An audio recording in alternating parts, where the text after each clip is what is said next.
Do you avoid learning how to sell or getting really good at sales because you think it's going to make you unapproachable?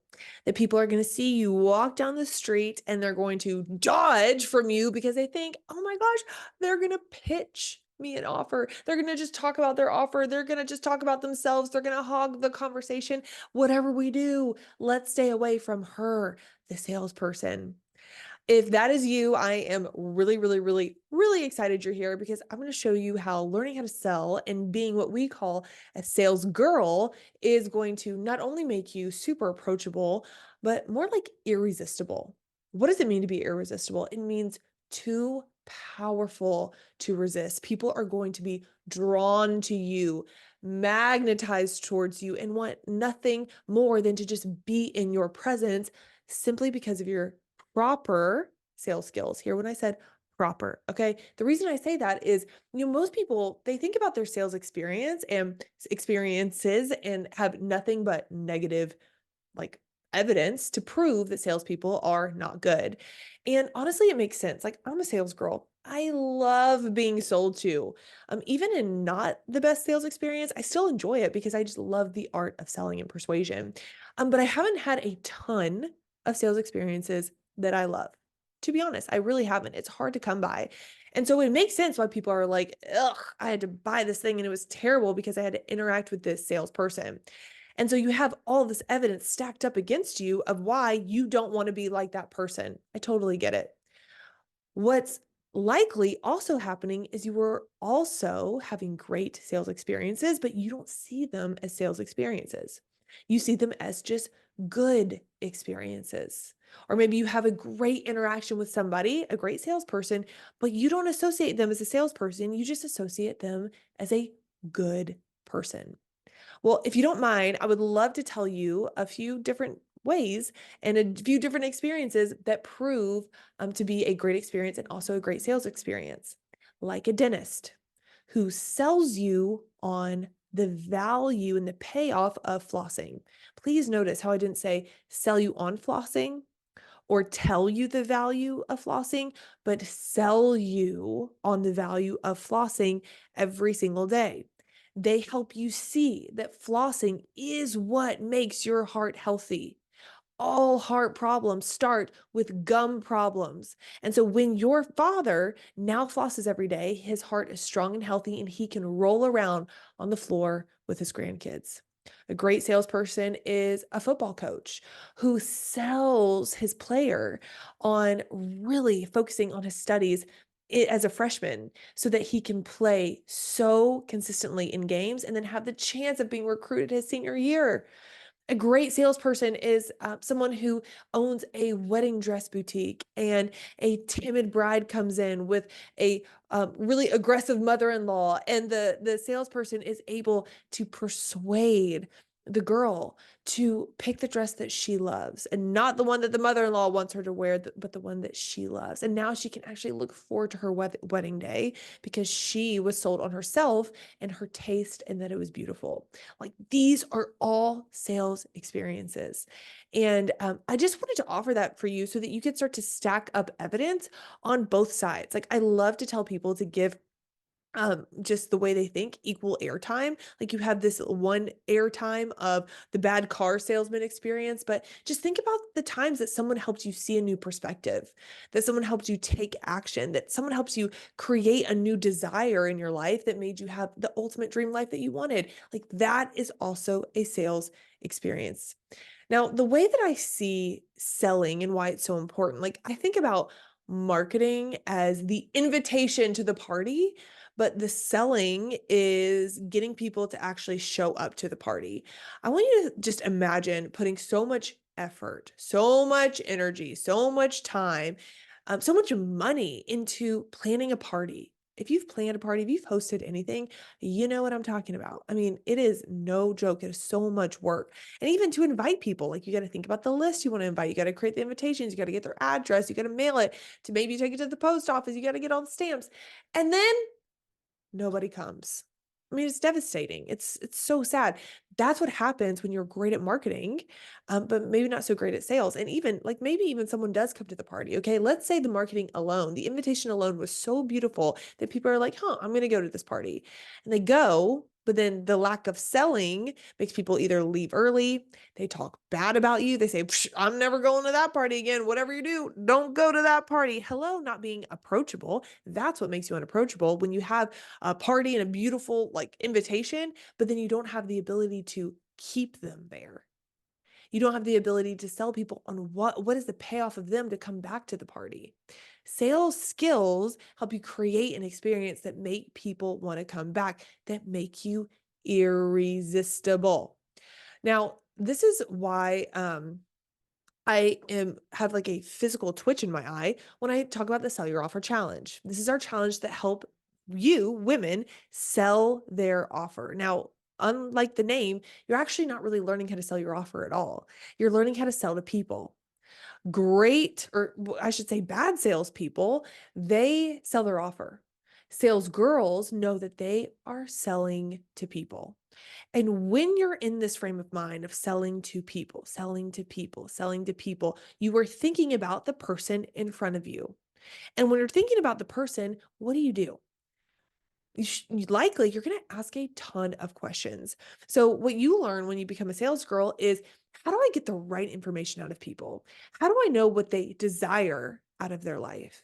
How do I know what is the real problem that they're facing? What is the problem that they think that they're facing? What is the thing that they need to believe to help them get the desires out of their life? How can I compliment them? Where can I give them some encouragement? And I'm gonna give you a couple examples. So I remember I was on a sales call one time, and I train women in sales skills. So I'm selling sales training. And the woman on the call was telling me all about how much she just loved her adopted dogs. She desired to adopt more dogs and to put this underground fence so that they could run free. They've never been able to do that. And she wanted to offer them a life where they could do that. And, I think most salespeople, okay, not sales girls, most salespeople are like, okay, but let's talk about the offer. Okay, I hear you. I hear you talk about your dogs. I get that you want these dogs to have a great life, but you're here to talk about the product. So let's get back on track. But sales girls hear, oh, wait a minute, that's what they desire. That's the ultimate payoff that they want in their life. How can my offer be in that transformation, a part of that transformation? And, another great question that I love to try to answer is, what is keeping them from having that? And so with the dog example, like what is keeping her from being able to adopt all these dogs was her not making enough money. And I think she thought that she just like didn't have what it takes to make the money in her business. And so therefore she couldn't have what she desired. And so my job as the sales girl is to help her see and help her believe that she is totally capable. That only right now it feels really hard because it's just hard at her skill level. And when she starts to stack some skills and master skills, it actually becomes super easy and fun and energizing. So much so that not only is her business going to make her money to have the dogs, but she's going to actually be so energized by her business. It's going to excite her, and she gets to have the ultimate payoff that she wants. And I want you to just notice how it feels so different, like talking to the woman about the payoff of her life, selling the belief that she has what it takes, revealing to her that, yeah, of course it feels hard just at where you're at right now. That's how we think as sales girls is like, how can I get the person to feel like they can do it? Because they can. Another really important part of being a sales girl, and this is something you learn when you work with us, is how important compliments and encouragement are. Y'all, I have been in some rooms lately with some of the highest level players in the game of online entrepreneurship. I mean, insane. Like, I've never been in rooms like this before. And I have learned that these people are starving for compliments. They are starving for encouragement. They are starving for someone to believe in them. I know it sounds crazy because they're winning is what you think you see from the outside, but they just want to be heard. And they live in a world, we all live in a world, honestly, where people are just fighting to share their story. They're fighting to be heard. And sales girls are eager and willing and excited to listen. So the reason this encouragement and compliment combination is so important is because sales girls are always looking for ways they can offer a new story for someone to tell themselves. So, for example, let's say I'm talking with a fellow business owner and they are telling me how they just feel like nothing is working. They've been at it for so many years, they've gotten the same results, and it just feels so hard and so heavy. And while that is definitely a story that they could tell themselves, as a sales girl, like I want to offer them a new story that they can tell themselves. And so I might say something like, yeah, I totally get it. Like, one thing that you can be so proud of is how consistent you are. And when it comes to the laws of nature, like cause and effect will play out. Consistency always wins. You've got this. Do you see how it's two different stories? I'm working so hard and it's not working, or I'm being so consistent. I'm so proud of that, and it is going to pay off. And also like just little ways that you can compliment someone. Like maybe someone says, hypothetically, I was just at a mastermind event in Tampa, Florida. Let's say someone said, I've got to leave this mastermind event to go to my kid's birthday party. A little compliment could just be something like, man, you're such a it was such a great parent for prioritizing that day with your child. Like, I'm so excited for you. I hope you have a great time. That little compliment goes such a long way. You are seeding belief in them. And that's what sales girls do. They are selling people on themselves. We actually flew with a friend of ours, a new friend of ours, home from the mastermind. We met him. He had a plane. He was a pilot, and he said, "Hey, you want me to drop you off in Atlanta?" And we said, "Yes, please." And while the plane was awesome, what was even better was being able to talk to him. And he was saying, "I sell three things. I sell my product, I sell myself, and I sell other people to believe in themselves." And he said, that is by far the hardest thing for me to do, is to sell people on themselves. And I 100% understand how that can be difficult. And I think where most people think um, that happens is like one moment, one pitch, one swing. You say the right thing where all of a sudden their brain opens up and belief just overwhelms them. And that's just not the case. It's these little seeds, these little moments, these little comments, these little sentences that just are seeding belief, watering belief, watering belief. And then the next time they approach something that feels hard, they approach a YouTube video and they're like, no one's watching my YouTube video. I've been doing this for years and years and years and no one's watching. They remember that one sentence that the sales girl said to her. And they said, oh, but wait, I'm being consistent. And Macy said consistency pays off, and I believe her. And so I'm going to show up and do this with enthusiasm, with conviction, and with my whole heart. And slowly they start to stack that evidence from the other side of the story. They stack that evidence for themselves, and it eventually outweighs the old evidence. So it's a process, not an event, but that's why you've got to be a sales girl, because you never know when that last seed is going to make it outweigh the old story that they had.